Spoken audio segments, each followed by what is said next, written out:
அது கஞ்சபுரம். அது ஒரு அழகான கிராமம். அங்க அந்த ஊரை விட்டு கொஞ்சம் தள்ளி ஒரு பாட்டி இருந்தாங்க. அந்த பாட்டியோட பசங்க எல்லாரும் அவங்களோட சொத்தெல்லாம் வாங்கிட்டு அவங்கள வெளியில அனுப்பிட்டாங்க. ஒரு நாள் அந்த பாட்டி அவங்க வீட்ல இருந்து ஊருக்குள்ள வந்தாங்க. அங்க ஒரு வீட்ல ஒரு கணவன் மனைவி இருந்தாங்க.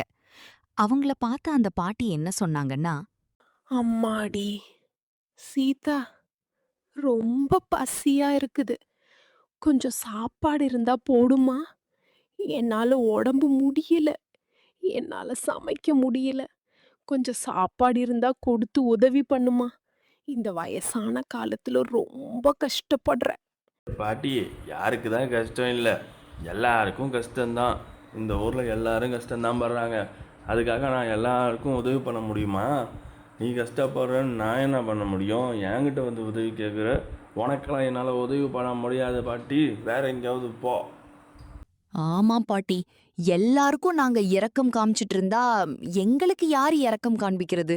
நாங்க சம்பாதிப்பதே எங்களுக்கு சரியா போயிடுது. இதுல உன்னை எங்க பாட்டி நாங்க பாக்குறது? போ பாட்டி, காலையிலேயே வந்துட்டே. ஐயோ! கடவுளே! வயசானவங்களுக்கு இந்த காலத்துல உதவி பண்ண யாருமே இல்ல. ஒரு உதவி கேட்டா இப்படி பேசுறீங்களே! உங்களுக்கெல்லாம் மனசாட்சியே இல்லையா? கொஞ்சமாவது யோசித்து பாத்தீங்களா? நீங்களும் வயசானதுக்கு அப்புறம் இந்த மாதிரி தானே இருப்பீங்க. அதுக்காக எனக்கு கொஞ்சம் உதவி கேட்டதுக்கு இப்படி பேசுறீங்களே! கணவனும் மனைவியும். இது உங்களுக்கே நியாயமா? இந்த காலம் இவ்ளோ மோசமா இருக்கும்னு நானும் நினைக்கவில்ல. பாட்டி, எத்தனை வாட்டி தான் சொல்லுவேன்? நானும் படித்து படித்து சொல்கிறேன்ல, உனக்கு புரியலையா? இங்கே எதுவும் கிடையாது. நீ முதல்ல போ இங்கேருந்து. போய் வேற எங்கேயாவது கேளு. எங்கள் வீட்டில் எதுவும் இல்லை. உனக்கு எந்த உதவியும் இங்கே கிடைக்காது. முதல்ல நீ போ. நீ பேசுகிற நியாய தர்மம், போலாம், பாவம், புண்ணியம் எல்லாம் பழைய காலத்தோடய முடிஞ்சிருச்சு. இப்போலாம் ஒன்றும் இல்லை. நீ என்ன பேசினாலும் ஒன்றும் இல்லை. போ முதல்ல. அடச்சே! என்ன மனுஷங்க இவங்கெல்லாம்! இந்த உலகத்துல இப்படியெல்லாம் மனுஷங்க இருக்காங்க. நம்மள மாதிரி பாவப்பட்ட ஜென்மங்கள யாருமே மதிக்க மாட்டாங்க. என்னோட பெத்த புள்ளைங்க கூட என்ன மதிக்கல. என் பணத்த புடுங்கிட்டு என்ன வெளியில விரட்டிட்டாங்க. இவங்க என்னடான்னா ஒரு உதவி பண்ண மாட்டேங்கிறாங்க. என் வாழ்க்கை ஏன் இப்படி இருக்கு? இவ்வளவு கஷ்டமா? ஏன் கடவுளே இவ்வளவு கஷ்டத்த குடுக்குற? அப்படியே அந்த பாட்டி புலம்பிக்கிட்டே நடந்து போனாங்க. போற வழியில அங்க ஒரு வீட்ல சீத்தம்மாவும் ராமையாவும் சாப்பிட்டுக்கிட்டு இருந்தாங்க. அவங்க கிட்டயும் போய் அந்த பாட்டி உதவி கேட்டாங்க.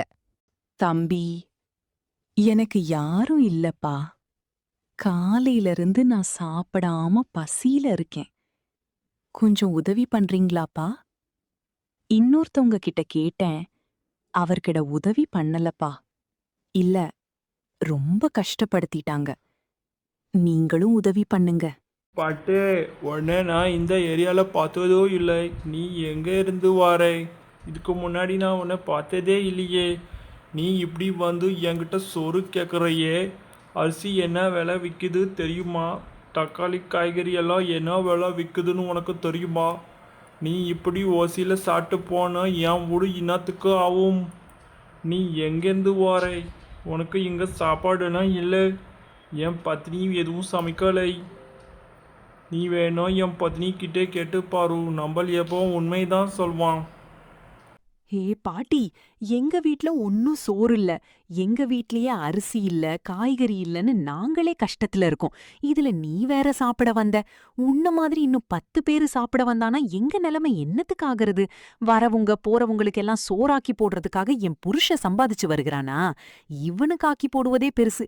இதுல உனக்கு வேற போடணுமா? எனக்கு வேற வேலை இல்ல. போ இங்கிருந்து முதல்ல. ஏம்மா, இது உங்களுக்கே நியாயமா இருக்கா? நான் அப்படி என்ன கேட்டேன்? ஒரு சோறு கேட்டேன். அதுக்காக புருஷனும் பொண்டாட்டியும் இப்படி என்ன பேசுறீங்களே? உங்களுக்கு கொஞ்சம் கூட மனசாட்சி இல்லையா? வயசான காலம். நான் இவ்ளோ கஷ்டத்துல இருக்கேன். அத பார்த்து கொஞ்சம் கூட உங்களுக்கு பரிதாபமா வரலையா? இப்படி 2 பேரும் பேசுறீங்களே, இது உங்களுக்கே நியாயமா? அரே பாட்டி, நான் உனக்கு எத்தனை தடவை சொல்ல உனக்கு புரிய மாட்டேங்குது. திரும்ப திரும்ப என்கிட்டயே கேட்டுக்கிட்டு இருக்கிற. எனக்கும் தலைக்கு மேலே நிறைய வேலை இருக்குது. இங்கே எதுவும் இல்லை. நீ இங்கேருந்து முதல்ல போ. அங்கே போய் எதையாவது ட்ரை பண்ணு. என்னைய போட்டு டார்ச்சர் பண்ணாதே பாட்டி. உங்ககிட்ட நான் பல வாட்டி சொல்லிட்டேன். ஆனால் நீ கேட்க மாட்டேங்கிற பாட்டி. இப்படி பண்ணால் நான் என்ன பண்ணுது? நீம பத்னி மேலே கேட்டு பாரு, அதுவும் சொல்லிச்சு. ஆனாலும் நீ கேட்க மாட்டேற பாட்டி.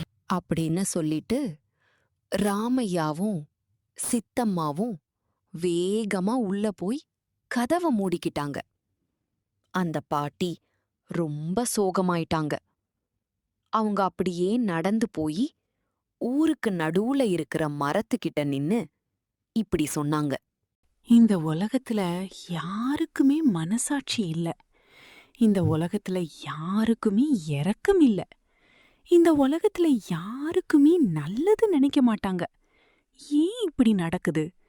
நம்மள மாதிரி ஆள் இல்லாதவங்க இப்படித்தான் கஷ்டப்படணுமா? ஒருத்தரும் உதவி பண்ண மாட்றாங்க. எல்லாருமே சுயநலவாதியா இருக்காங்களே இந்த உலகத்துல.